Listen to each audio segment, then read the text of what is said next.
I'm not the only kid who grew up this way. Surrounded by people who used to say that rhyme about sticks and stones. As if broken bones hurt more than the names we got called, and we got called them all.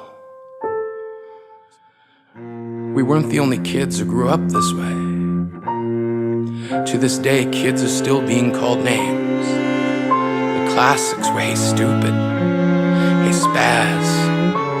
Seems like every school has an arsenal of names getting updated every year. And if a kid breaks in a school and no one around chooses to hear, do they make a sound? Or they're just background noise from a soundtrack stuck on repeat when people say things like kids can be cruel?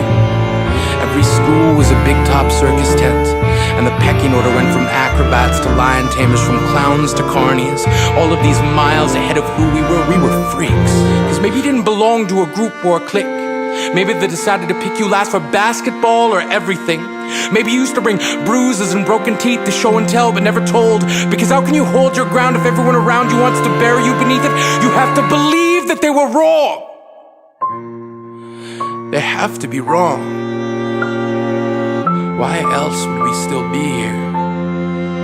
We grew up learning to cheer on the underdog because we see ourselves in them. We stem from a root planted in the belief that we are not what we were called. We are not abandoned cars stalled out and sitting empty on some highway. And if in some way we are, don't worry. We only got out to walk and get gas. We are graduating members from the class of we made it.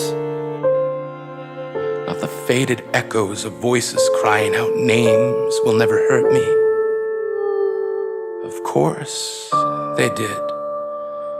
But our lives will only ever always continue to be a balancing act that has less to do with pain and more to do with beauty.